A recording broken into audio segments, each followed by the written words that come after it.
Yes, so the Nigerian Shippers Council they feel in a parole now for every level, and as soon as goods they move from port A go enter port B with a measure within on need. For the Nigerian Shippers Council, we don't sharp proper to fit hear you wella, work with you wella, and help you fit serve your customers them better, no matter where them day. As we country port economic regulator, the Nigerian Shippers Council get every now to fit make government consider the problem when shippers them they face. Visit we office for number 4 or to buy your daily show your daily.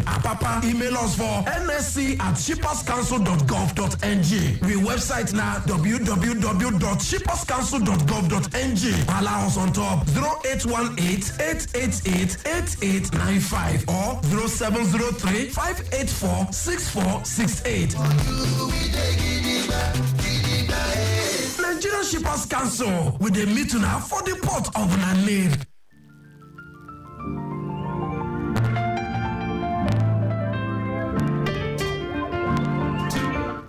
Welcome back to Maritime today on the Traffic Radio 96.1 FM. Today on Maritime News, APM Terminals West Africa Container Terminal WACT has achieved a significant milestone with the official commissioning of its new container freight station CFS at the port of Rivers State. Now the new facility brings WACT a step closer to its strategic vision, becoming the gateway to Eastern Nigeria and beyond, offering a comprehensive suite of logistics solutions to empower Nigerian businesses and further boost efficiency and access. Now, speaking at the commissioning ceremony of the new container freight station in Onne Port, Rivers State, on Monday, the managing director of WACT, Jetsu Jones, said the facility will act as a central hub for various trade-related activities, including interaction with regulatory authorities and seamlessly connecting businesses in Eastern Nigeria to the global marketplace and vice versa. It also supports streamlined processes for import and export operations and reduce time and cost for customers. He said expertly crafted solutions CFS was designed to expedite movement of key Nigerian commodities like agro products and solid minerals, ensuring just-in-time JIT service delivery through efficient staffing and swift transfer to the port. The facility, according to him, also offers reliable warehousing service for both import and export cargo across diverse sectors. Now moving further, as part of measures to further enhance the ease of doing business, the Minister of Marine and Blue Economy, Adegoju and Emmanuella, has commissioned a 4.8-kilometer road named Road D project and also inaugurated 6 mooring boats at the Onne complex in Port Harcourt on Tuesday. The minister highlighted commitment of the ministry to leverage Nigeria's maritime resources under the directive of President Bola Tinubu.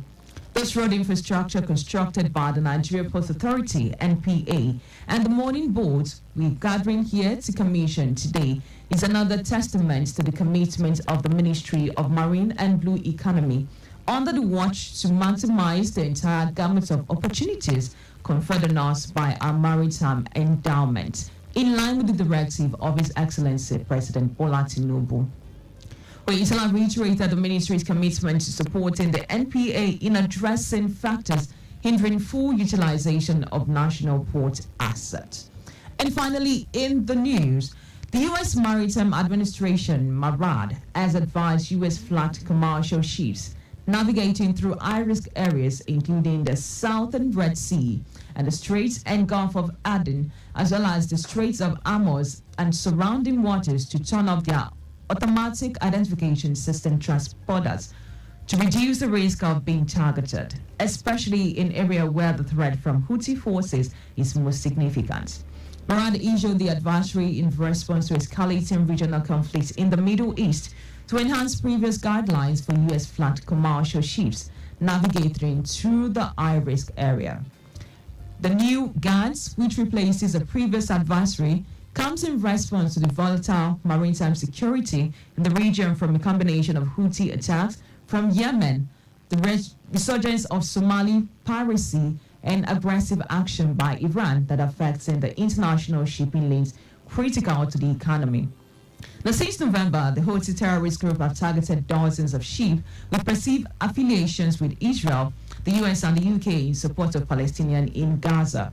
Now, in addition to the threats, the Houthi and Somalia piracy, the advisory also covers risk from Iranian forces and also Strait of Hormuz, Gulf of Oman and Arabian Sea. And that's all we have for you on Maritime News today. Of course, Maritime Today continues on the Traffic Radio. Please stick with us.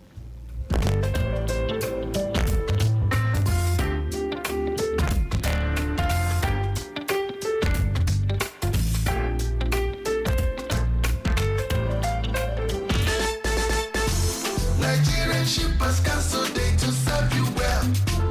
No matter the problem, we go solve them for you. Yes, so the Nigerian Shippers Council they feel a parole now for every level, and as soon as goods they move from port A go enter port B with a measure within a need. For the Nigerian Shippers Council, we don't sharp proper to fit hear you wella, work with you wella, and help you fit serve your customers them better, no matter where them day. As we country port economic regulator, the Nigerian Shippers Council get every now to fit make government consider the problem when shippers them they face. Visit we office for number 4 or to buy your daily show your daily. Papa, email us for nsc@shipperscouncil.gov.ng. We website now www.shipperscouncil.gov.ng. Allow us on top 0818-888-8895 or 0703-584-6468. Nigerian Shippers Council with a meeting now for the port of Nanid.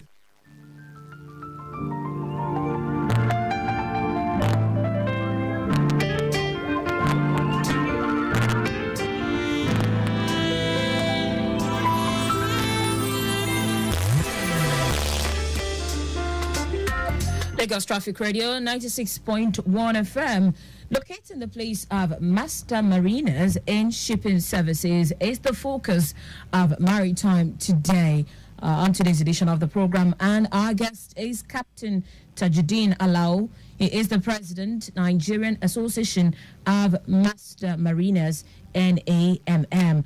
Good morning to you, Captain Tajuddin Alao. Good morning, Lagos Radio. Good morning to you. Good morning. Good morning to you. How are you today? I'm fine, thank you. All right. I'm happy to be on your program. We're happy to have you on the program also. Glad to have you. So when we talk about master mariners, who are we referring to? Let's get down to business now. Good, thank you very much. These are the people who have the privilege to get to the peak of their career as far as seafaring is concerned. They hold the highest certificate, the honor in competency and character to command a ship, manage resources on international waters all over the world. Their certificate is not restricted to a particular area. They've conquered the waves. They've mastered the waves. They can go anywhere Okay. on earth. Okay. Now, still talking about the master mariners, what are the roles and responsibilities in the shipping sector? Let's educate Lagosians today. Thank you very much. It is a long journey where, as a young man, you must be versatile in science and geography, and then you decide to know the world. In our time, we took up the career in order to know the world. It was adventure. Okay. Sailing. You know, it is a career you take up in order to have the opportunity to know the world. The early explorer like Mungo Park, it was adventure. Yes, so in our case it was adventure, that the opportunity to know the world while you are pursuing a career. And we had that privilege. God gave us that favor in our time. And we're able to do that. All right. So, okay, please go ahead. Go ahead. You go when we were taking under the Lagos Training Scheme, federal government scholarship, intervention program, because at that time only the white people were the officers on our ships and all ships coming to Nigeria. So we are the fourth set of cadet scheme to come in between 1958 and 1974. So, and then we were sent abroad. We went to PC school in the University of Southampton, Sash, which is a paramilitary establishment. Then we went back to sea for the practical training for after 1 year with correspondence course with the school. Somebody in school, a tutor is monitoring you while you are seeing doing the practical. And when you achieve your 36 months sea time, then you go back to school to attempt your diploma and your competency certificate, the first leg, which is second late, and today is called class 3. Okay. And then you pick up your career. After usually about 10 years, you can attain, because you have time for break in between to go and leave, go to school, go back to school, go to sea, go and leave. So minimum of 10 years to attain your final, if everything is smooth. Some people do 20 years, some people do 15 years, Yes. some people never got there. Yes. Okay, so the younger generation are quite adventurous, but if this extent to master miners is what I need you to tell us now, do you have enough of your kind in Nigeria today, talking about master mariners? No.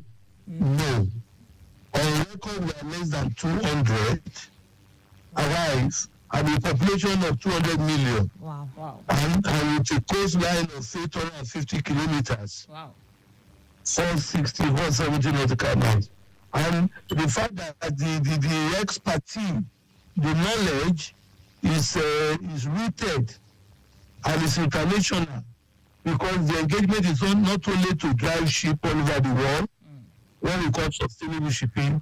Also, they are engaged in lecturing job, in academics, in superintendent and port captain job, shipping operations, shipping companies, in harbor with NPA, in offshore operations, marine operations with oil majors. So the opportunity galore. So we are in their need of replacement for we that we are aging. And what would you say is the reason for this shortage of manpower when we talk about master mariners? It was government, because the government stopped training at one time, and at another time we didn't have ship for our people to progress. Many of the products who went to honor, they never completed, and many of them were working in the Far East, where they appreciated them more. Okay. In Asia, in Singapore, Malaysia, Australia. Many of our boys went there. So we were able to bring some. In fact, in 1997, ExxonMobil employed about 12 to 13 master mariners in 1 week. Wow.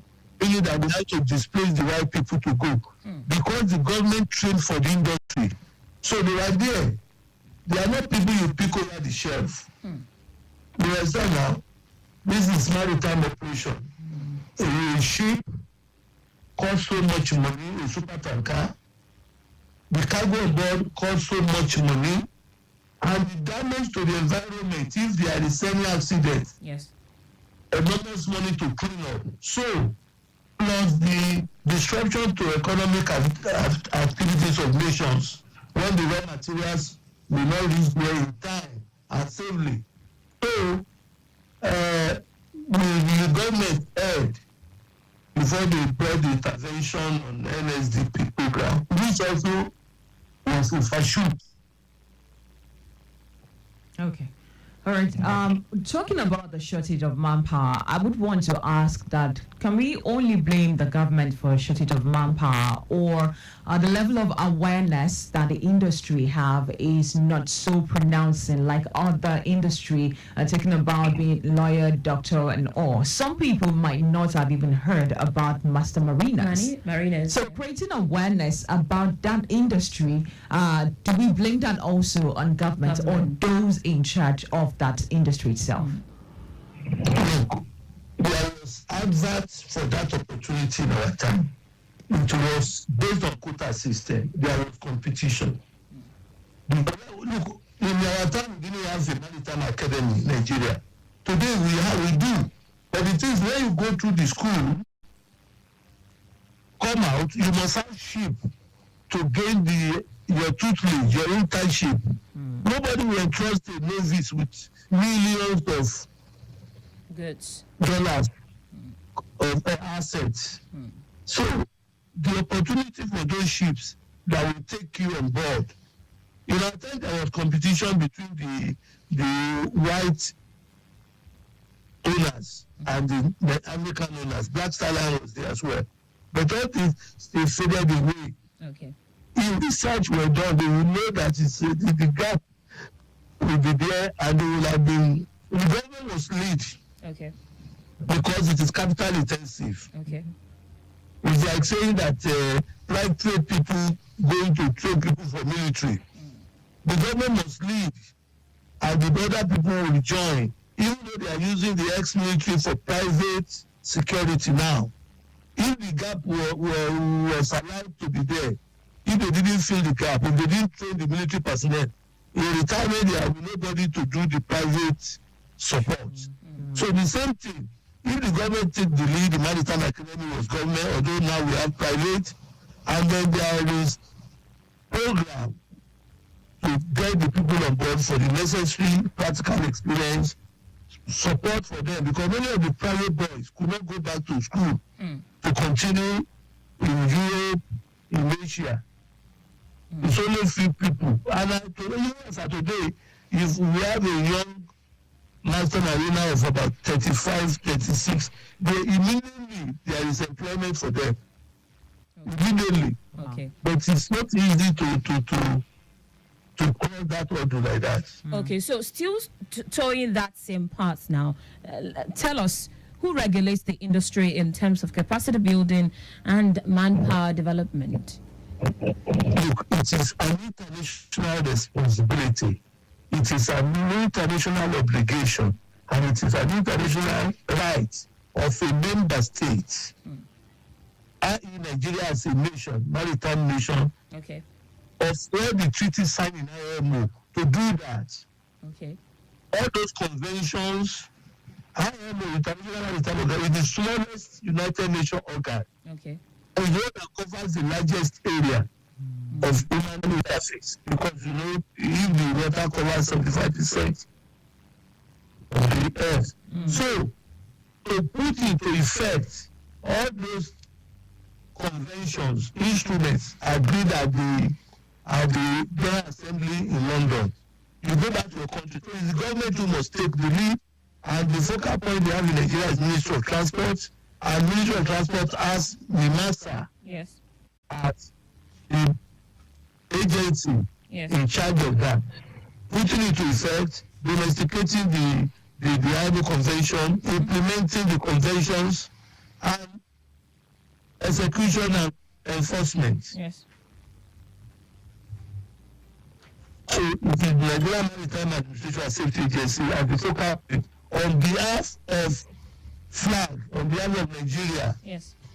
That is saddled with that responsibility. All right, so it's towing that same line of international organization now. How far has the International Maritime Organization gone in checking the shortfalls in the country of Nigeria? Now, things not working out in the master marine sector. It's a worldwide phenomenon. It's a worldwide shortage.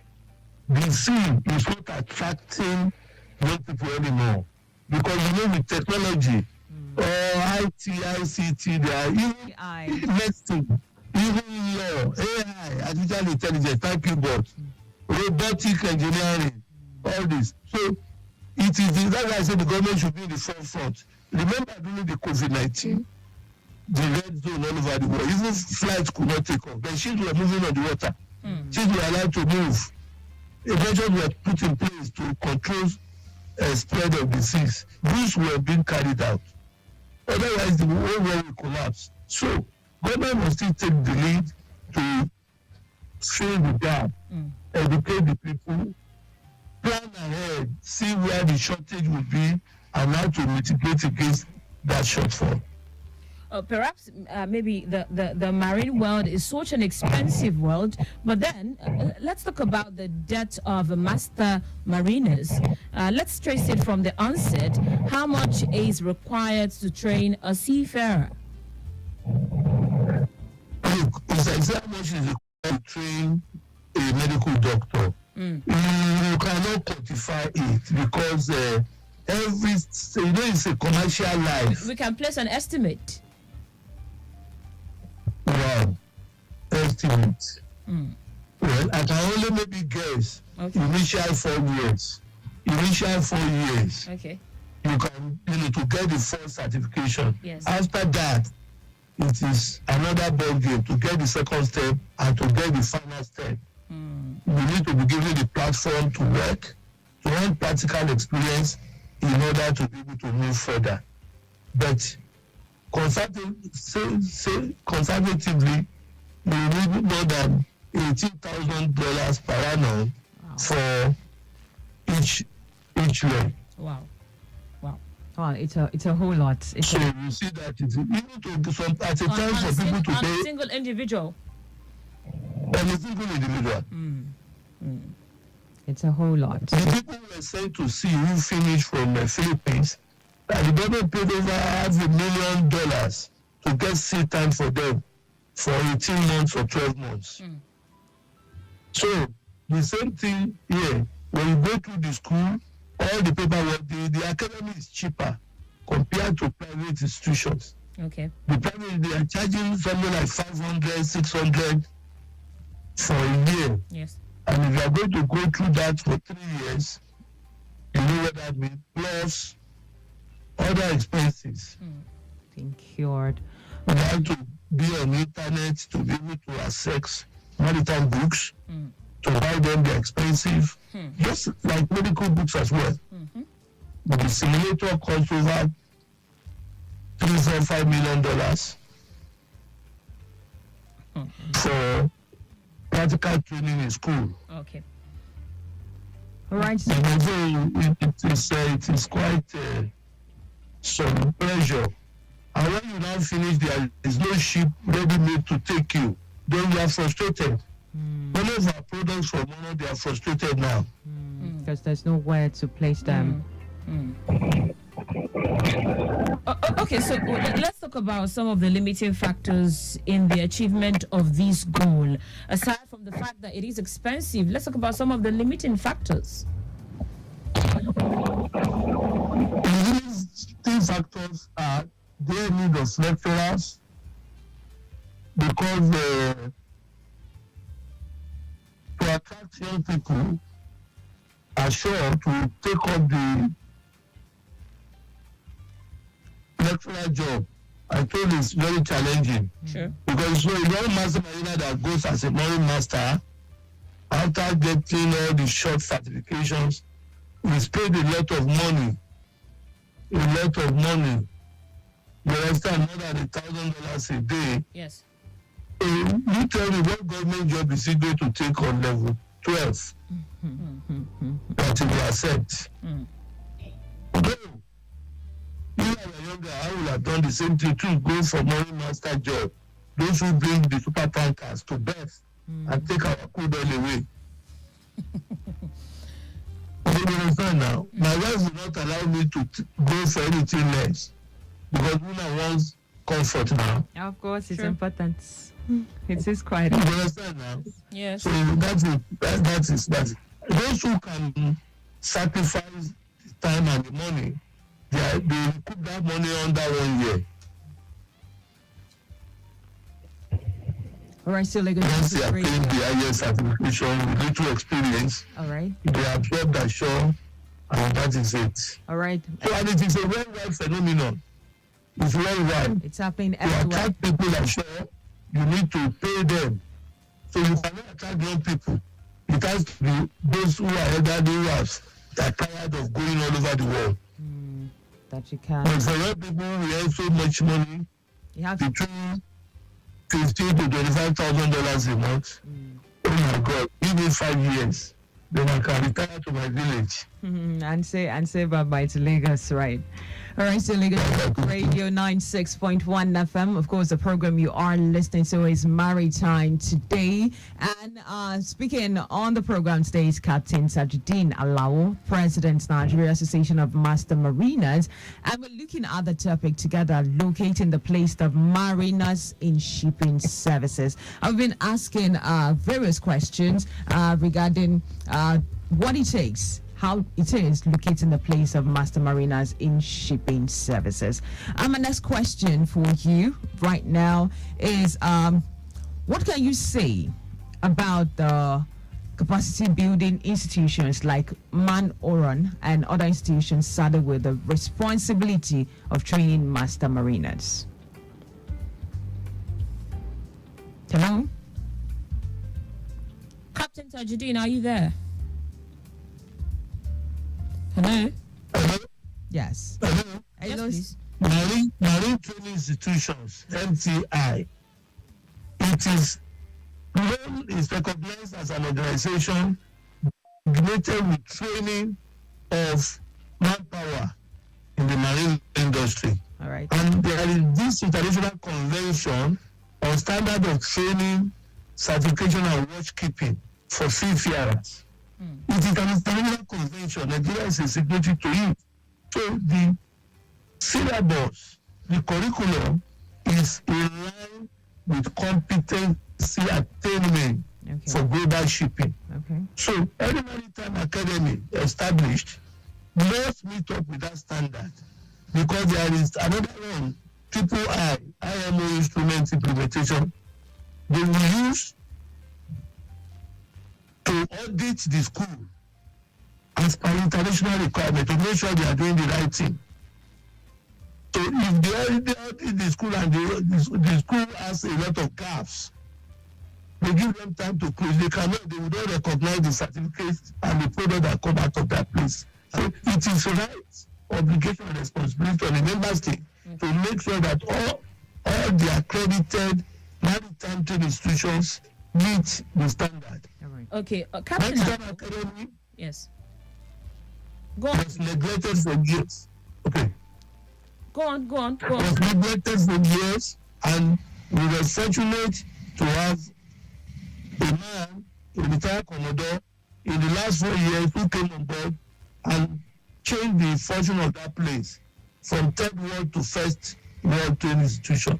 So, Maritime Academy is well equipped. All right. You have people who should not build up and other private institutions.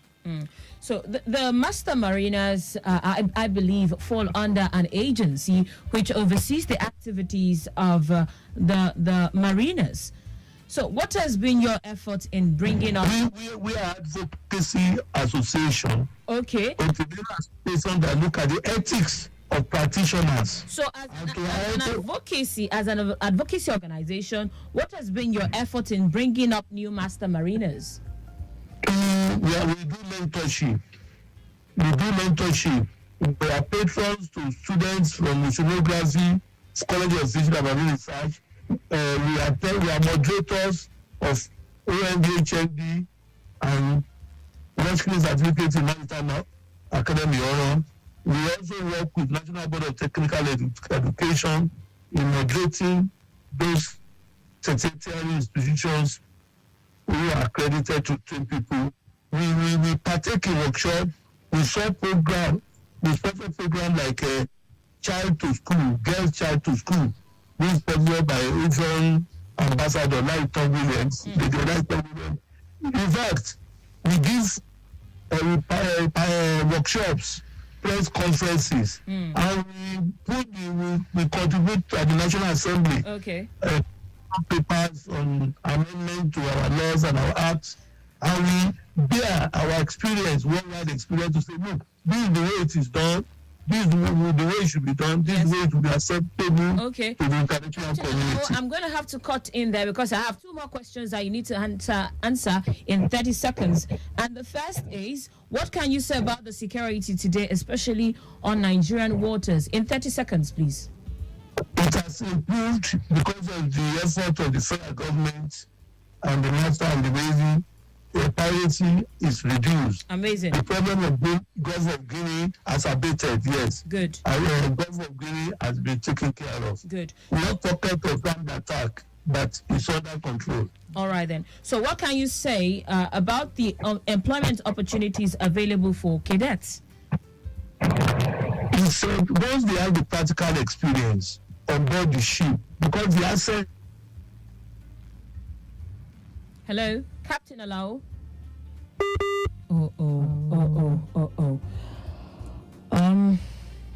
I guess that's well, we might just have to wrap it up on Okay, he's back. So there is opportunity, there. Okay, good. All right. Finally on the program, can a transport policy help bring the change that we desire in Nigeria in less than? Thank you very much. We are in the forefront of that, advocating for a maritime policy, so encompassing. Yes. That will transport policy, maritime policy, aviation policy that we have there, because we don't have one. We need one that will drive the industry. All right. Without it, we are just operating in isolated manner. We must say a very big thank you to you, Captain Tajuddin Alao, the president of Nigerian Association of Master Mariners, NAMM. Thank you so much for joining us on the program this morning. Thank you very much, Lagos Radio. It's my pleasure to be part of you. Thank you. Thank you so much. And of course, to everyone who joined in, I'm sure you are listening at home. Thank you for tuning in to us on Lagos Traffic Radio. Maritime will certainly come your way again on Saturday. Please stick with us. My name is Timmy Dio Anthony. I am Taiwo Barua. Do enjoy the rest of your day.